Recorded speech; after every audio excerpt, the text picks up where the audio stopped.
This is the Everyday AI Show, the everyday podcast where we simplify AI and bring its power to your fingertips. Listen daily for practical advice to boost your career, business, and everyday life. There's a new super smart autonomous agent that might be better than anything any other AI company has to offer. Meta is going after hundreds of millions of businesses with their next AI innovation. OpenAI, would you pay $20,000 a month for a super smart future model? And are Microsoft and OpenAI kind of breaking up, or is it just Microsoft diversifying options for its Copilot platform? All right, we're going to be answering those questions and hopefully a lot more on today's edition of Everyday AI. What's going on, y'all? My name is Jordan Wilson, and I'm the host of Everyday AI. This is your daily live stream, podcast, and free daily newsletter helping everyday people not just learn AI, but how we can all actually leverage it to be the smartest person in your department or in your company when it comes to AI. So if you want to not just grow your company, but grow your career with AI, you are in the right place. If it's your first time, thank you for listening or watching. So yeah, if you're on the podcast, please make sure to subscribe. Click that subscribe button if this is helpful. Leave a rating, or maybe come join us live because this is a live stream. So what's up and good morning to our live stream audience, Michael and Sandra on YouTube, Brian, Samuel, Rolando, Joe, everyone else. Thank you for tuning in. So almost every single Monday, we bring you the AI news that matters. So you shouldn't do this. You shouldn't spend hours every single day keeping up with AI. You should actually just be using the best of it and leave us to the rest of it. That was unscripted, by the way.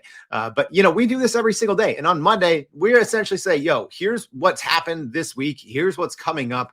Let's cut through the fluff and just tell you what actually matters. So, if you can't maybe join us every single day or spend hours on your own exploring what the AI world has to offer on every single Monday, that's when you should definitely be joining us. Also, if you haven't already, please go to youreverydayai.com. That's where you can sign up for our free daily newsletter. Because aside from the live stream of the podcast, we recap each podcast in the newsletter, as well as bringing you insights from everywhere else across the web. All right. And as a reminder, I will be out next week in San Jose at the NVIDIA GTC conference. So partnering up with NVIDIA, I'm excited about that. So if you're going to be at the GTC conference in NVIDIA, let me know. NVIDIA essentially powers the whole generative AI movement. So there should be some pretty exciting happenings happening there. And make sure you tune in because we're going to have some special podcast interviews with some leaders at NVIDIA and others that you're not going to hear anywhere else. All right. So make sure you tune in next week. All right. Let's get into the AI news that matters for the week of March 10th. Let's get it. All right. So first, Microsoft unveiled some new AI sales agents to challenge Salesforce. So Microsoft introduced a pair of AI-driven sales agents aimed at automating sales tasks and directly competing with Salesforce CRM AI offerings. So Salesforce has kind of been picking a fight with Microsoft, I think intentionally, to try to grab headlines and to try to carve out their space in the autonomous agent space. So Salesforce has their Agent Force autonomous AI agents, and Microsoft is now clapped back. So their new sales agent and sales chat are AI tools that can identify leads, schedule meetings, follow up with customers, and provide sales insights by analyzing emails, CRM records, and other data. So the agents integrate with both Microsoft Dynamics 365 and also Salesforce's platform, letting sales teams work deals even without opening their CRM software. So Microsoft says they can be fine-tuned on company-specific data for more accurate, tailored responses. So the new AI sales agents will enter public preview in May, this May, so about 2 months here, via Microsoft 365 Copilot, expanding the Copilot ecosystem from mere assistive prompts to fully autonomous task completion in sales workflows. So to encourage adoption, Microsoft also launched an AI accelerator for sales sales program to help businesses build and implement those agents, part of an effort to lure customers away from quote unquote legacy CRM vendors like Salesforce.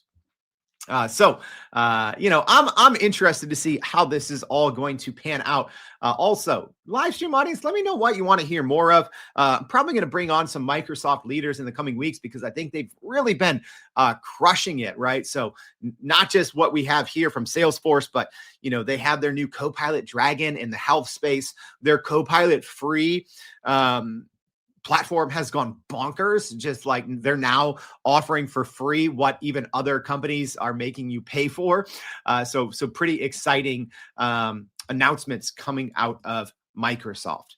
All right, next, a new venture called Reflection AI has emerged from stealth with 130 million in early stage funding, aiming to develop super intelligent AI systems. So this is from some former researchers at Google DeepMind and some other places, but they've raised $130 million across two different rounds, a $25 million seed led by Sequoia Capital and CRV, and $105 million Series A co-led by CRV and Lightspeed Venture Partners. So the company's backers include tech heavyweights like NVIDIA's venture arm, LinkedIn co-founder Reid Hoffman, and Scale AI CEO Alexander Wang. An all-star roster reflecting high confidence in Reflection AI's vision. So it's founded by ex-Google DeepMind researchers who both worked on Google's Gemini AI project, So as a first step, the team is developing an autonomous coding tool that can handle complex programming tasks without human help. So the founders argue that mastering autonomous coding first will require breakthroughs in reasoning and self-improvement that naturally extend to broader computer-based work. So in other words, a coding agent that can teach itself and reason through problems could be repurposed later as a more general super intelligent assistant. So yeah, end goal is super intelligence. That's always weird now saying out loud when companies start with the end goal to just, get super intelligence when, we technically, depending on what definition you look at, haven't achieved, AGI or artificial general intelligence, which is essentially when a single AI system is, smarter than most all humans across all tasks. So pretty interesting now to see not just Reflection AI raising some big money, but also SSI, Safe Superintelligence Incorporated from Ilya Sutskever. So pretty interesting. A lot of money and big AI brains, working straight in this super intelligent space, which I guess is better, right? I guess it's better that we have super smart people working on, hopefully safe super intelligence and not just, waiting until we quote unquote cross the finish line for AGI. So I guess it's nice that, people are looking at what comes after AGI, because if you listen to the show, I did a show about a year ago, maybe I'll have to do it again, but this whole artificial general intelligence debate, I don't know. It's kind of strange because the goalposts are just going to continually be moving as AI systems become more and more capable. If you look at definitions from 15 years ago, right? This is what I did. I spent way too many hours going to look at definitions from, the year 2005, 2008, 2010, right? If you look at those older definitions from 15 plus years ago, we've definitely achieved artificial general intelligence, but it's a working definition. It's fluid. It always changes. But, I guess there's plenty of money to be working in super intelligence. All right. I'd say one of the more exciting stories of the week is probably China's fully autonomous AI agent, Manus. So it debuted and it is powered, FYI, and this was confirmed by Manus's and I don't know if it's Manus or Manus. I guess we'll find out. I haven't had time to play with it yet because it is currently invite only, but it is powered by Claude and also Alibaba's QWQ model. So a Chinese startup named Monica has unveiled Manus, calling it the world's first autonomous AI agent capable of executing complex tasks without human intervention.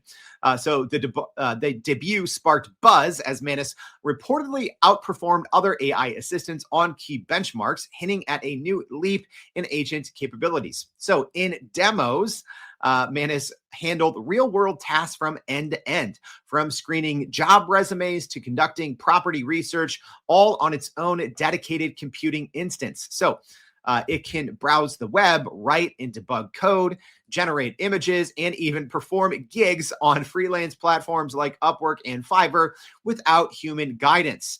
So the team behind Manus claims it can achieve state-of-the-art results on different benchmarks, surpassing general AI agents like ChatGPT and Google Gemini in similar evaluations. So like I said, Manus is currently invite only, but the developers plan to open source its underlying models later in 2025 to foster transparency and common collaboration.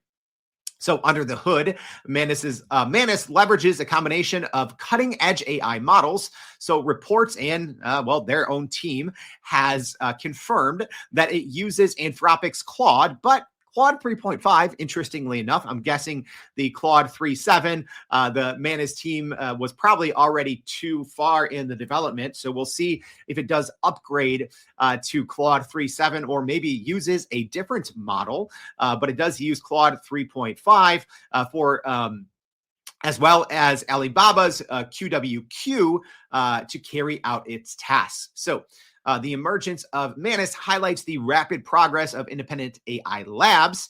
And this is pretty, I think we're going to be talking about this a lot in the next couple of weeks, mainly because it almost seemingly competes with multiple of OpenAI's highest tiered kind of products or models. So it does a lot of the kind of deep research, which I think is OpenAI's deep research, I would say, at least for the average person, right? The average person is not going out there and, coding for many hours a day, right? So, for different fields or different job types, different verticals, I think there's maybe more impressive AI tools or AI systems out there. But for the average everyday person, I think across the board, OpenAI's deep research is by far the most capable and the most powerful AI tool anyone can use right now. But this Manus could change that. Well, we'll see once it's available to everyone, because it does have a little bit of, the deep research vibes. It can go off and do deep researching tasks on its own, but also it does kind of have operator vibes as well. So, ChatGPT operator is an autonomous agent that can go out and perform tasks in a virtual environment. So it's almost like Manus does kind of both, right? And like I said, it has kind of this two model approach under the hood.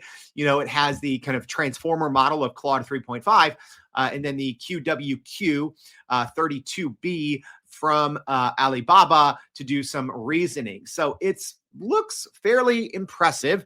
Early reports, like I said, it's invite only. I don't have access yet, but if y'all want to see a show on this, if and when it either is open to the public, or if I do get access, let me know and I'll give it the usual deep dive. But it could be a real contender here, right? Especially, I think, as the team explores early feedback, right?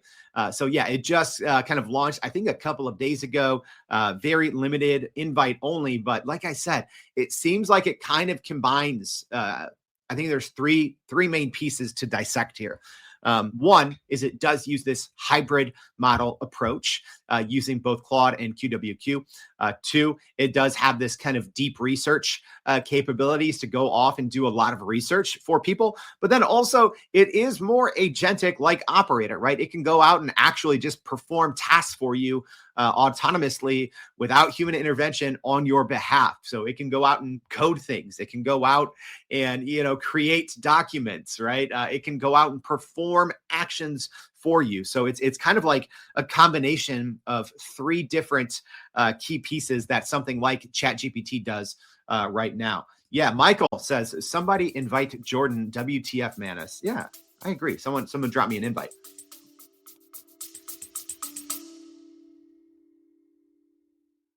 Are Are you still running in circles trying to figure out how to actually grow your business with AI? Maybe your company has been tinkering with large language models for a year or more, but can't really get traction to find ROI on Gen AI. Hey, this is Jordan Wilson, host of this very podcast. Companies like Adobe, Microsoft, and NVIDIA have partnered with us because they trust our expertise in educating the masses around generative AI to get ahead. And some of the most innovative companies in the country hire us to help with their AI strategy and to train hundreds of their employees on how to use Gen AI.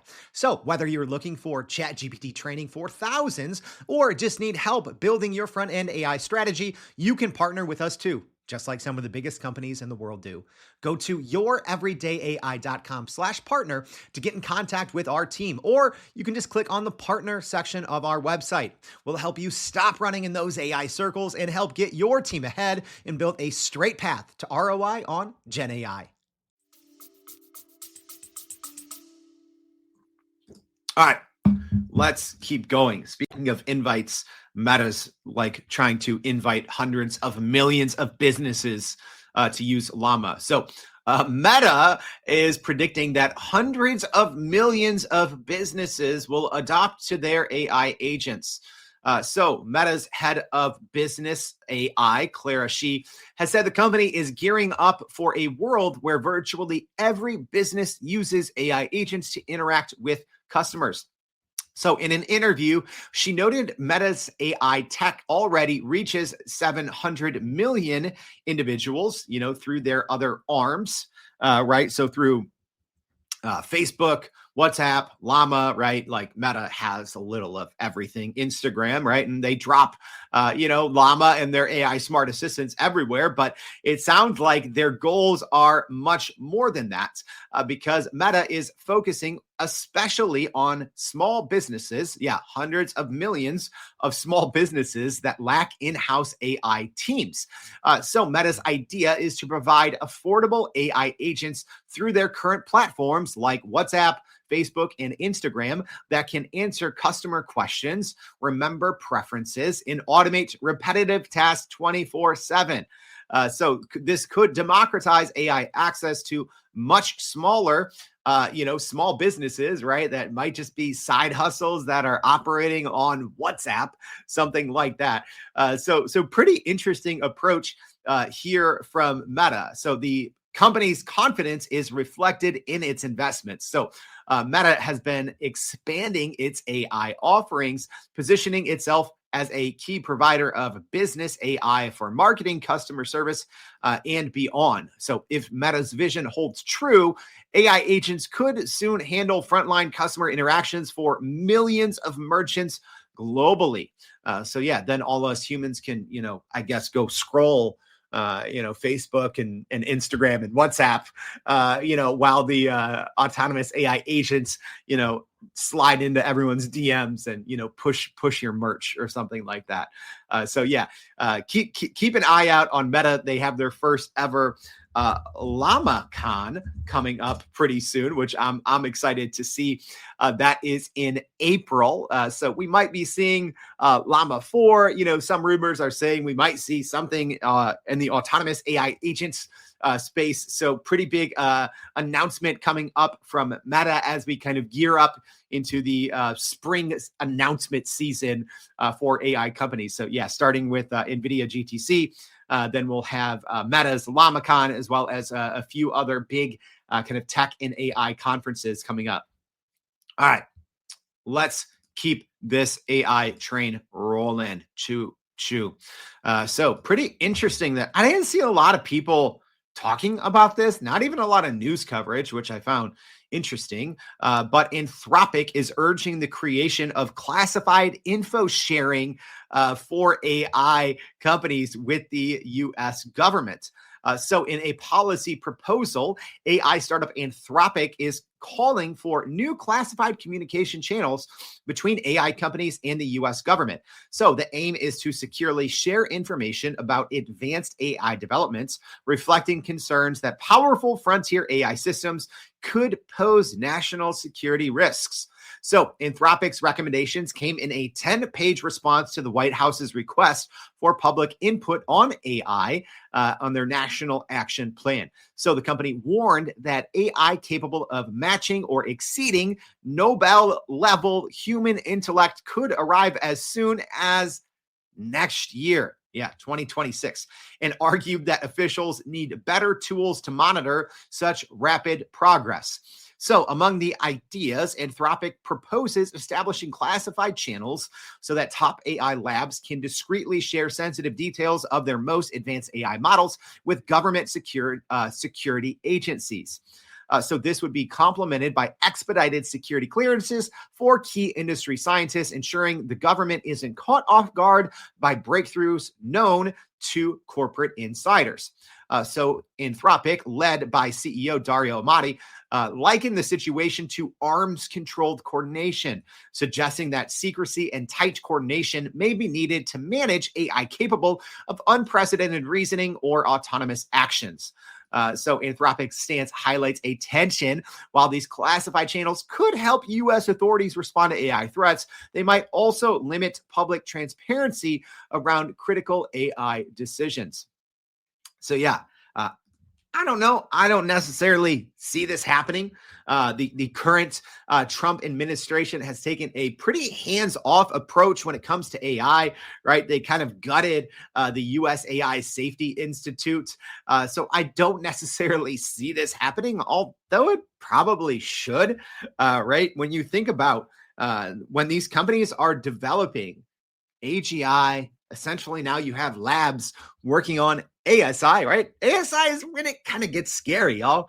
That's when AI systems develop their own AI that, they don't need humans for, right? That's when it starts to be like, yeah, maybe we should, top AI labs instead of just, fiercely competing with each other. Maybe they should be sharing what breakthroughs they have achieved, at least if it could impact national security, if it could impact, the world economy, which, I'm not being a crazy, weird AI guy when I say that. That's actual concerns that we should all be focusing on, right?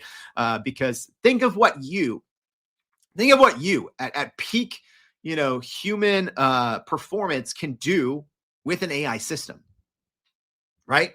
It's a multiplier. It is a compound multiplier, right? In terms of what you, an individual human, can achieve, right? When you get, ChatGPT's operator or deep research or Manus, when it can do all these things, right? Think of what you, one human, can do when you have these powerful AI systems. Now think, these systems that we're playing with and using with now are old news, right? All the AI labs have the next version of these and probably the next version, which are probably scary good. So you have to think of, okay, what happens when and if this gets into the wrong hands? Or what happens to jobs? What happens to the economy, right? What happens to national security, right? If you have an AI system that could essentially go rogue, right? And it's smarter than literally every single human researcher, in a couple of years, when it's smarter than every single human researcher and it can just build its own version of, operator, right? Like that's something I saw with Manus. Someone used Manus to build essentially a fine-tuned version of Manus, right? So yes, the systems that we have today are capable of building their own systems with human intervention, but what happens when they're way smarter? So I like what Anthropic is pushing. I don't personally think that this is going to hit, at least with this current administration's more hands-off approach to AI. All right, Google has unveiled AI mode in search, a major shift on how we interact with the web. So Google has introduced AI mode, an experimental paid feature that uses advanced AI capabilities to develop more comprehensive answers to search queries. Google has announced AI mode as a part of its Google One AI premium service, marking the second phase of its AI-driven search evolution. So this feature builds on its Gemini 2.0 model, offering advanced reasoning, multimodal capabilities, and real-time information. So unlike traditional search, Google's new AI mode allows users to ask follow-up questions and provides AI-generated summaries alongside links to relevant websites. However, concerns remain about whether users will actually click the links, potentially reducing traffic to external sites. And yeah, then we just have this whole, the internet just becomes AI generated slop because high quality content producers go out of business because no one's clicking their links and signing up for their newsletters and using their products and signing up for their services, right? So yeah, there's a lot of downsides, when we have these very capable tools that can just browse the web and give us literally the pinpoint insights that we need. I'm curious if anyone on the live stream audience has used AI mode from Google yet. I'm thinking we might do a dedicated show on this week, just because it is a little different than than Google's deep research. I think it's also a little different than than Perplexity and Grok and OpenAI's deep research. So it is kind of, I think, its own kind of way to interact with the web. So, live stream audience, let me know if you want to, see a breakdown of the new AI mode from Google. So it is designed to query a broader range of websites and simultaneously search related topics, delivering detailed responses. It also includes mechanisms to acknowledge uncertainty or avoid generating summaries when confidence is low. Bless up. We need more of just AI refusing to answer things if it doesn't know or if it's not super confident. So while Google has promised more prominent links to websites in AI mode, the current version offers fewer links than the demo shown during the announcement. So Google's approach contrasts with competitors like ChatGPT and Claude, which have gained traction for their conversational AI capabilities. So AI mode's integration into Google's search index adds real-time and local business data as well, differentiating it from standalone chatbots. Marie says, sure. Sandra says, love the demos. Michael says, yes. So yeah, we'll see. Maybe we'll do a show on that this week. Maybe we'll ask the newsletter audience as well. I think I intentionally left some shows open because, knowing I'm going to be at NVIDIA GTC, I might not be able to cover as many timely things. So this week kept a couple slots open so we could hopefully, cover some of these newer announcements. All right, next. We already mentioned QWQ32B. What a name. But Alibaba's QWQ32B model has topped some open source AI charts. So QWQ32B, I'm going to stop saying that. I'm just going to say QWQ, I guess, which isn't any better. We really just need shorter names for all these models, but it quickly shot to the top of some open source AI rankings, showcasing a breakthrough in efficiency and sparking optimism for small but mighty AI models. So QWQ32B is short for Quen with questions, which is it actually short with that when it's way more syllables? I don't know. But it is a new large reasoning model released under the open source Apache 2.0 license from Alibaba. So it's allowing anyone to use or modify it freely. So despite its relatively compact size, which the 32B means 32 billion parameters, QWQ demonstrated performance on par with much bigger reasoning models such as DeepSeek's R1, which has 671 billion parameters. So yes, let me repeat that. So a model about 5% of its size of DeepSeek's R1, QWQ 32B is, from certain performance and certain benchmarks, already on par with a much larger DeepSeek R1. We do see rumors that we might see a DeepSeek R2, their latest reasoning model, in the coming weeks. So we'll keep an eye out for that. So Alibaba achieved this by focusing QWQ on advanced reasoning and self-refinement techniques. So the model can generate intermediate questions and reflect on its answers during inference, which makes it excel in domains like math problem solving and code generation. In fact, the company says, that QWQ leads or ties OpenAI's and DeepSeek models in 5 major benchmark tests for reasoning. So within days of launch, QWQ32B was ranked number 1 on at least one global open source model leaderboard. The news also gave Alibaba's stock a huge boost as investors saw the model's success as evidence that Chinese AI innovation can compete head-to-head with Western rivals on quality and efficiency. What's weird about this, y'all, is before any of this, QWQ32B, before DeepSeek, before all of this, I told y'all in my 2025 AI roadmap that by the middle of the year, that Chinese models would probably overtake most US models, and that more than half of the top 10 models, or at least half of the top 10 models, would be from Chinese AI companies. So we may see that by April or May, right? We might not have to wait until the middle of the year, but I told y'all this was coming, so you shouldn't be shocked. All right. Our next piece of AI news, ChatGPT's desktop app has gained two-way coding integration. So this is another, I think, small news that's actually kind of big, and it also kind of slipped under the radar. This was just essentially announced on the OpenAI developers' Twitter account, and I didn't even see a whole lot of news article about it, but let me tell you why I think it's important.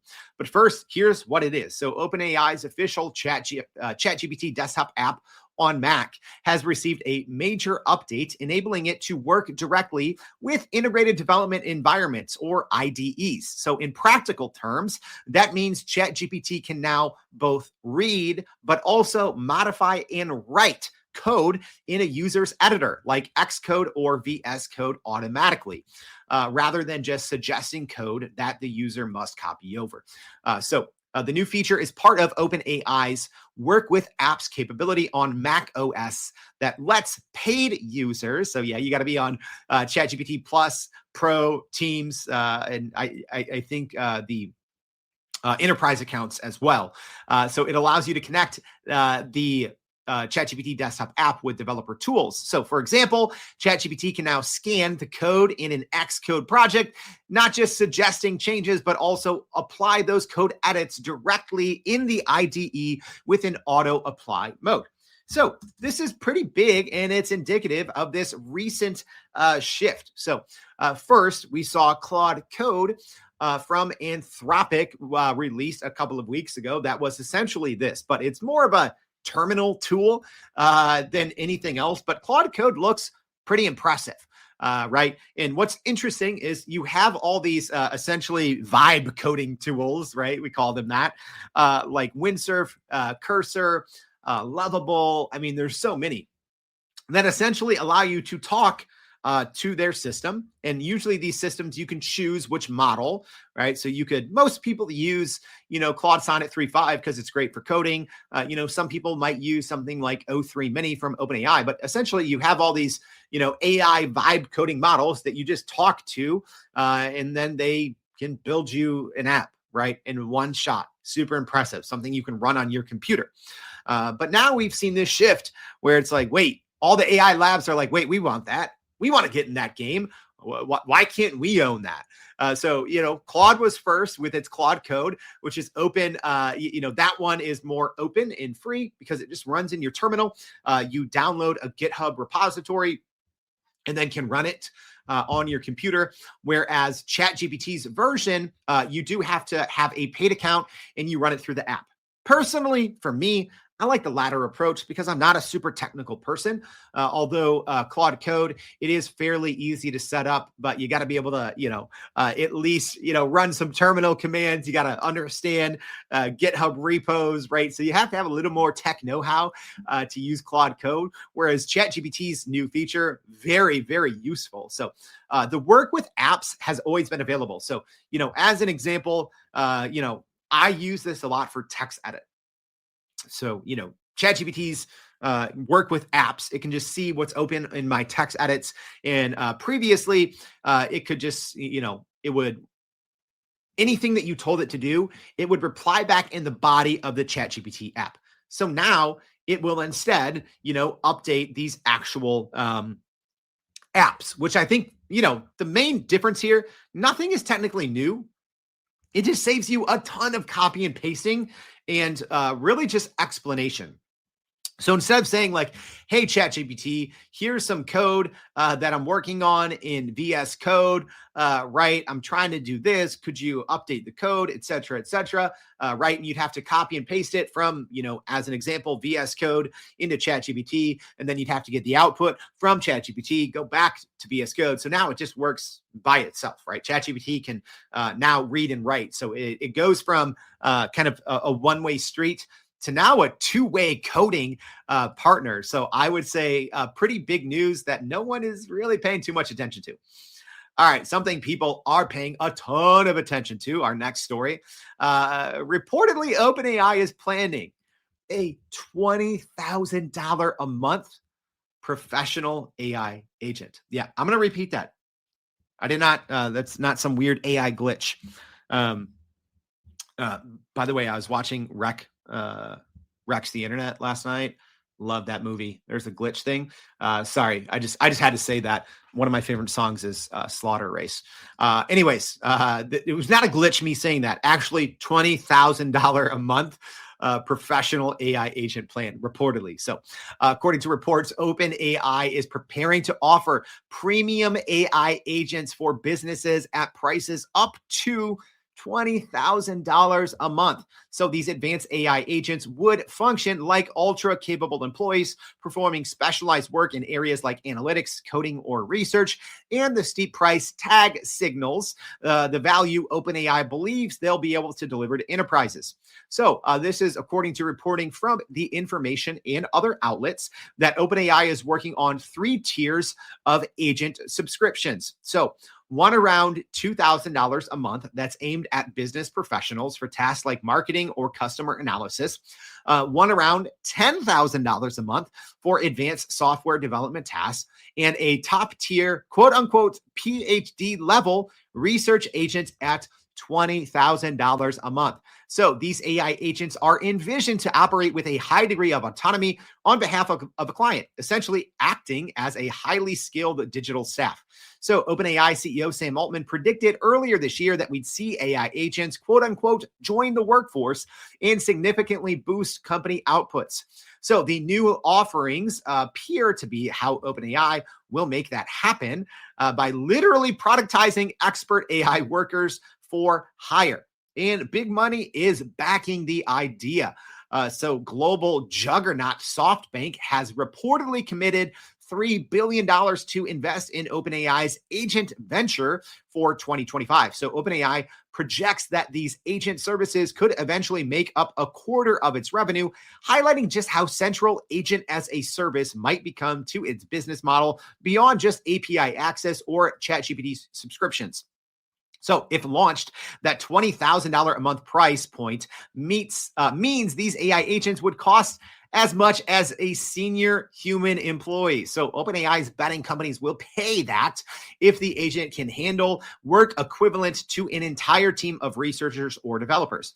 So early adopters might include Fortune 500 firms in areas like finance, tech, or science that can immediately utilize an AI expert on complex projects. So yeah. And we'll see how things like Manus impacts this, $2,000, $10,000, $20,000 a month price tag. So I think even if we have things like Manus take off and become very popular in our free or low cost, right? I don't think that it's going to be free in the long run, but I don't think it's going to cost, Manus will cost $2,000 a month. I don't think so. But I still think even so, OpenAI is going to get a lot of customers with that $2,000, $10,000, $20,000 a month. And I think we have to start thinking of it like this. Don't think of it compared to an AI subscription. Think of it compared to paying an employee, right? Because the smartest, the most in-demand employees right now, which are generally working at AI labs, they cost way more than $20,000 a month, right? I mean, these people are making NBA-like figures, right? Yeah, you have some outliers, making multiple seven figures a year to work at, big companies like OpenAI, Google, Anthropic, Microsoft, etc. But I would say your quote unquote average everyday, mid-tier software developer is making $400,000, $500,000 plus a year, which is much more than the $20,000 a month. So I get that it's immediate sticker shock and people are like, yeah, right. I would not be surprised. I would not be surprised, number one, if this is true. This is just according to reports, but I wouldn't be surprised if Fortune 500 companies are going to pay. So here's what I think, and I don't have any, inside information on this one, at least, right? But what I think essentially is going to happen is think of the best of OpenAI right now. So, GPT 4.5 is a very, very capable model, right? It is ranked as the top model in the world on ELO scores, or in terms of what the most humans in the world prefer blindly. All right, so GPT 4.5 is a very capable model. It doesn't have reasoning capabilities. It is serving as a base model for OpenAI's next reasoning model, which will just be coupled under GPT-5. So what I see this as a way more capable GPT-5 that has reasoning capabilities, that has, way better than 4.5 ability for accuracy, relatability, reliability, plus combining it with things like deep research, combining it with operator, combining it with tasks, right?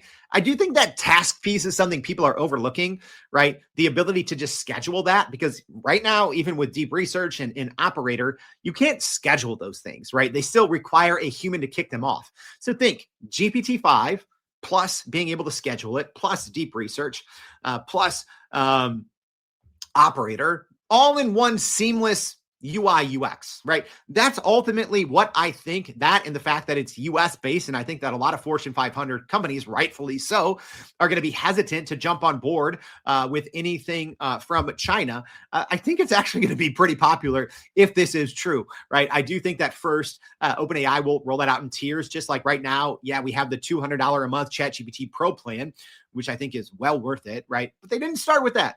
They started with a free version. They started with a 20, then went to $20 a month. Then it went to the $200 a month. So I do think we'll probably start with the $2,000 a month. And then as it gets more capabilities, probably throughout this year and next, then we might see that next step up to $10,000. But I don't know, y'all. What do you think? Kieran is saying, will OpenAI replace all of its developers with 20K AI agents if that's worth it? Yeah, it's a great question, right? I'm always wondering the same thing. I'm like, okay, why are all these companies hiring? Because I think right now, even though the cost of compute is going down, they still need all these developers to develop what's next, right? So in theory, once we have ASI, then we won't need to hire, right? Or in theory, we wouldn't need to hire smart humans anymore to improve upon whatever AI models. But until then, you probably need the humans to build what's next on top of your latest and greatest kind of offering. Love what Marie here says. Next AI name will be R2D2. That's a better name than a lot of these, O3 mini high and, QWQ 32B. Yeah, let's just name them R2D2 and things like that. Michael says gatekeeping intelligence, starting to support the people, calling them closed AI. I don't personally have a problem with that. But that's just me. And OpenAI did, talk about potentially open sourcing some of their future models. So we'll see if that comes to fruition. All right. Last but not least, spicy news. This is soap opera drama. So according to reports, Microsoft is exploring life beyond OpenAI with both in-house models and looking at other companies to bring in to also potentially power its Copilot. So despite its multi-billion-dollar investment with OpenAI and reported 49% equity stake, Microsoft is quietly both developing its own large AI reasoning models and also looking at other partners to partner with to power its own Copilot tech. So recent reports suggest that Microsoft has a plan B for AI, which is training internal models, codenamed MAI, that could power products like its Copilot assistants without relying solely on OpenAI's GPT engines. So, according to reporting from The Information, Microsoft's AI research group, led by Mustafa Suleiman, has completed training a family of advanced language models dubbed MAI that perform nearly as well as OpenAI or Anthropic Claude's models on many benchmarks. These models are significantly larger and more sophisticated than Microsoft's current publicly available, as an example, their 5.4 model. So Microsoft has already started experimenting with swapping out OpenAI's models for other alternatives in some of its products internally, and this is according to reports. For instance, it's reportedly tested Copilot integrations using models from XAI, such as Grok, Meta's Llama, and even the Chinese model DeepSeek, essentially test driving different AI engines to see if they can do the job of OpenAI's technology currently does in Azure and Office 365. So the motivation is partly cost, because running, big models like, GPT 4.5 or OpenAI's O3 Mini High or O1 Pro, it can get expensive. And Microsoft does bear those costs for services like BizChat and their 365 Copilot. And it's partly strategic as well. So by having its own top tier models, Microsoft could then better negotiate terms with OpenAI, or eventually deploy more of its AI services entirely on its own proprietary tech. So here's the thing. They haven't technically broken up, but it's like they might not be exclusive for too much longer, at least when it comes to Microsoft 365. So yeah, they might be getting in an open relationship with many other AI models, right?